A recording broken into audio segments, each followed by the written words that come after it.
La ville d'Entebbe a accueilli les journalistes de différents pays de la région des Grands Lacs venus participer à la formation destinée à la lutte contre les violences sexuelles basées sur les genres, VSBG en sigle. Cette formation élargie au Forum régional des femmes des 12 États membres de la CIRGL a voulu renforcer les capacités d'abord des journalistes de ces 12 États pour qu'ils soient aptes à effectuer des reportages et des programmes axés sur la communication pour les changements de comportement dans la lutte contre les violences basées sur les genres dans la région des Grands Lacs. Aussi, renforcer les connaissances des journalistes et des membres du Forum régional des femmes sur les instruments de lutte contre les VSBG dans la CIRGL, y compris la stratégie régionale de communication.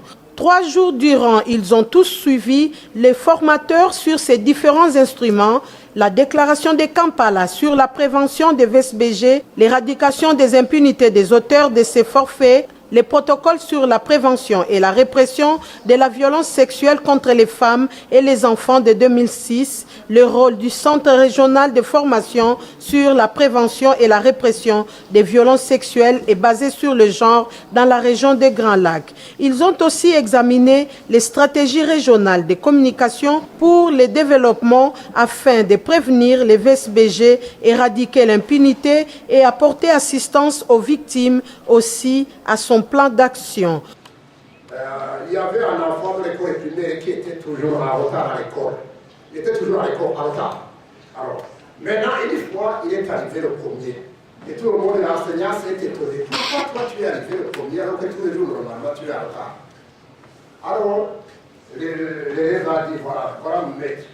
Quand je marche comme ça, je glisse, je fais un pas et je recule 2 pas en arrière. C'est pourquoi j'étais toujours en retard. J'ai changé de stratégie. J'ai marché à l'opinion. Au lieu de marcher comme ça, je fais comme ça. Je fais comme ça et je fais 2 pas en arrière. Je fais comme ça et je fais 2 pas en arrière. C'est pourquoi maintenant je suis ponctuel. La même chose pour le comportement. Le comportement, c'est la pointe de l'iceberg. C'est 10% qu'on voit. Il faut regarder les 90%.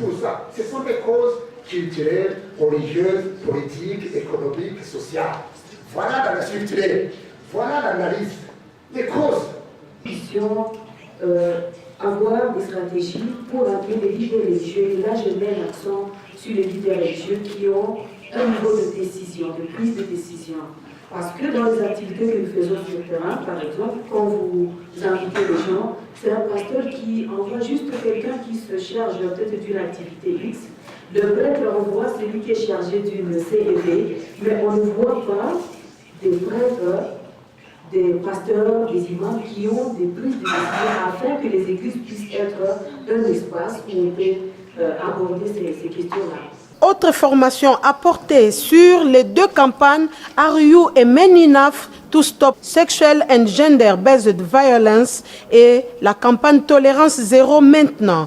À l'issue des travaux en groupe, tous les participants ont regagné les 12 pays de la CIRGL avec l'engagement de participer efficacement dans les campagnes de lutte contre les violences basées sur le genre afin de mieux analyser, rapporter et dénoncer les cas de VSBG dans leurs pays respectifs. Au dernier jour des assises, a été mis en place un réseau de communicateurs de la région pour lutter contre ces violences basées sur les genres et ce, avec les concours de la COCAFEM-GL, de CARE International et la CIRGL, tous organisateurs des dites assises.